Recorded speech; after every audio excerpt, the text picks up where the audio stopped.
Assalamualaikum warahmatullahi wabarakatuh. Sebuah bangunan dibuat dengan berbagai macam proses di dalamnya. Bahkan terkadang ada cerita dan kontroversi di balik pembangunannya. Bermacam-macam kontroversi pada sebuah bangunan bisa kita lihat mulai dari kecaman dari pihak lain, kejadian kelam menimpa orang yang terlibat, dan lain-lain. Yang sekarang menjadi sorotan hangat adalah gedung Al-Wakrab Stadium di Doha, Qatar. Dibuat dan diperakasai oleh mendiang Zaha Hadid dalam rangka untuk perhelatan Piala Dunia 2022 di Qatar. Mengapa menjadi kontroversi? Karena banyaknya pekerja imigran dilaporkan tewas selama pembangunan berlangsung. Sebelumnya juga dikritik karena desain stadion tersebut terlihat menyerupai bentuk kelamin wanita.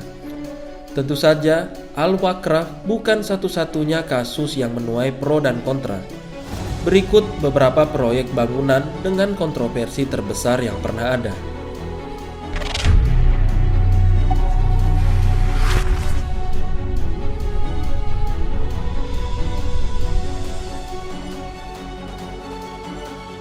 The Walkie Talkie di Inggris disematkan oleh majalah arsitektur Design Building sebagai gedung dengan desain terburuk tahun 2015. Bangunan ini banyak dibenci orang karena struktur lengkung besarnya ibarat balon kelebihan udara yang mau meledak, sekaligus meresahkan banyak pihak. Salah satu dampak terburuknya pernah terjadi pada tahun 2013 ketika pantulan cahaya matahari dari gedung ini berhasil melelehkan bumper mobil Jaguar. Pemilik kendaraan pun akhirnya diberikan ganti rugi oleh pemilik gedung. Pantulan panasnya sangat menyengat lantaran kaca pada gedung walkie-talkie berperan ibarat loop atau kaca pembesar. Hal tersebut juga mengganggu beberapa toko karena terkena pantulan cahaya. Begitupun dengan para pejalan kaki, mengeluhkan desain lengkungnya yang memantulkan angin dengan kecepatan tinggi ke area trotoar. Hasil pusarannya cukup kuat untuk menggoyahkan tubuh manusia dewasa. Pay nearly $1,000 in damages to the man whose car was melted, and they may have to pay something to this business too. Have a look at this. Tiles down at a local Vietnamese cafe. Isu rasisme sosial pada perumahan Pruitt Igoe di Amerika Serikat. Pruitt Igoe adalah proyek perumahan yang menyimpan rasa kesensitifan di dalamnya. Disebut-sebut sebagai perumahan terbesar di Amerika Serikat, tetapi tidak pernah sepenuhnya ditempati. Isu rasisme di negeri Paman Sam tersebut menjadi penyebabnya.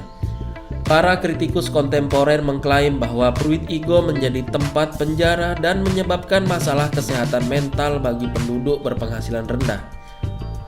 Brian Greene, wakil asisten sekretaris umum Kementerian Perumahan dan Pembangunan Kota, berkomentar bahwa banyak yang menjadikan Pruitt Igoe sebagai kambing hitam, simbol kegagalan, sehingga menunjukkan dinamika isu rasisme sosial terhadap perumahan publik di seluruh dunia.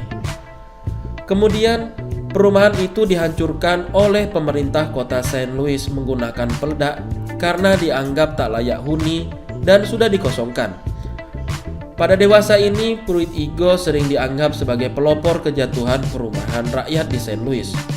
Perumahan ini dibangun sejak 1954 hingga tahun 1972 pasca kehancurannya.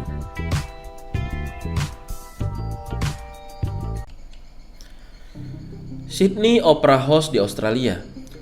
Kalian pasti sering melihat gedung penuh ikonik ini di mata pelajaran sekolah dan di banyak tempat lainnya. Ternyata gedung ini menyimpan banyak cerita tentang kemarahan, pemecatan, skandal, dan penolakan di balik pembuatan Sydney Opera House. John Utzon dari Denmark terpilih menjadi perancang bangunan ini. Desain Utzon sebelumnya ditolak oleh Komite Pemilihan Umum, namun dibantu oleh juri dari arsitek Finlandia Euro Saarinen. Dana sebesar 186 miliar rupiah dikucurkan untuk pembangunan dan gedung diproyeksikan selesai dalam 18 bulan. Akan tetapi, pembangunannya berjalan lambat dan melelahkan.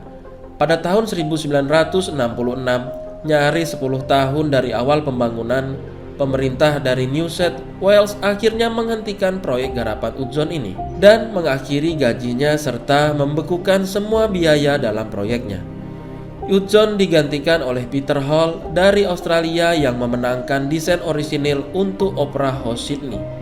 Peter menghabiskan dana sebesar 1 triliun lebih dan menghabiskan waktu selama 6 tahun serta menyelesaikan gedung tersebut dalam 16 tahun. Memukul telak Hudson yang lebih lama melakukannya, Hudson tak pernah menamatkan bangunan ini sampai jadi.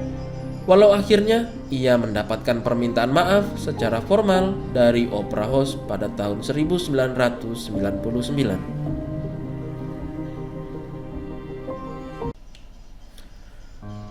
Pembangunan sebuah masjid di Australia.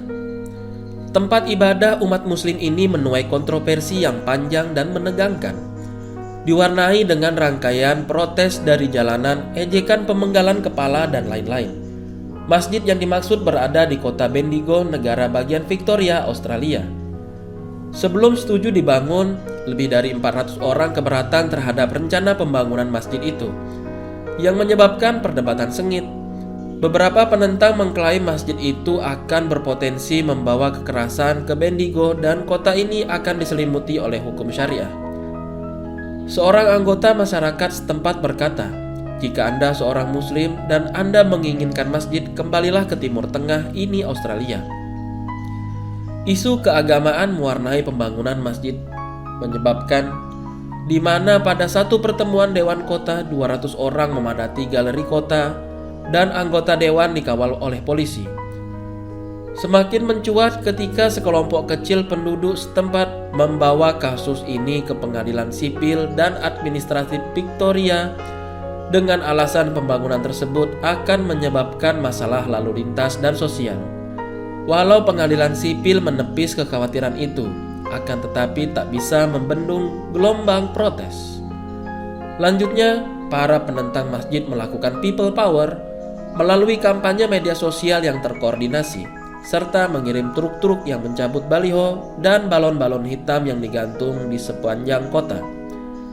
3 orang pria menggelar adegan pemenggalan kepala boneka palsu dengan darah palsu di luar kota Dewan Bendigo. Aktivis sayap kanan adalah otak di balik yang menuai kontra. Mereka dihukum karena penghinaan serius terhadap muslim. Semakin panas ketika protes berlangsung pada tahun 2015 menutup pusat kota karena para aktivis sayap kanan dan kelompok anti-rasis saling bersitegang satu sama lain. 2 bulan kemudian, kerumunan demonstran yang diwakili kelompok-kelompok anti-rasisme berunjuk rasa ke Taman Rosalind dengan pengawalan ratusan polisi.